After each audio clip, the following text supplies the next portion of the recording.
Tren politik di kota Palembang semakin kental.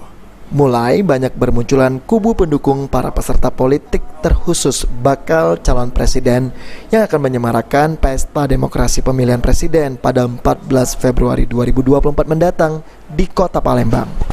Memastikan kota Palembang tetap dalam kondisi yang kondusif, Kepala Badan Kesatuan Bangsa dan Politik Kesbangpol Kota Palembang, Ahmad Damrah menyampaikan, jika sebagai badan milik pemerintah akan terus melakukan monitoring terhadap para peserta pemilu maupun kubu pendukung dan simpatisan terutama menjelang Pilpres pada 14 Februari mendatang. Monitoring sendiri akan dilakukan secara berkala setiap bulan agar situasi politik di kota Palembang tetap kondusif. Dari pengawasan hingga saat ini, tren politik terus meningkat di kota Palembang, namun masih dalam kategori wajar. Diharapkan pada Pilpres mendatang, Palembang dapat terus mempertahankan status zero konflik seperti Pilpres sebelumnya.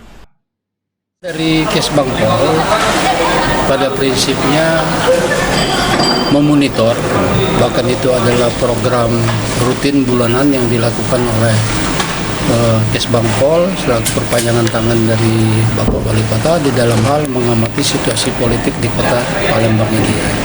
Nah, sejauh ini memang tren perkembangan politik ini semakin meningkat, tapi masih dalam konteks yang wajar, artinya tidak ada hal-hal yang akan ataupun yang memungkinkan dalam waktu dekat berdampak yang kurang. Sandi Pratama, PAL TV.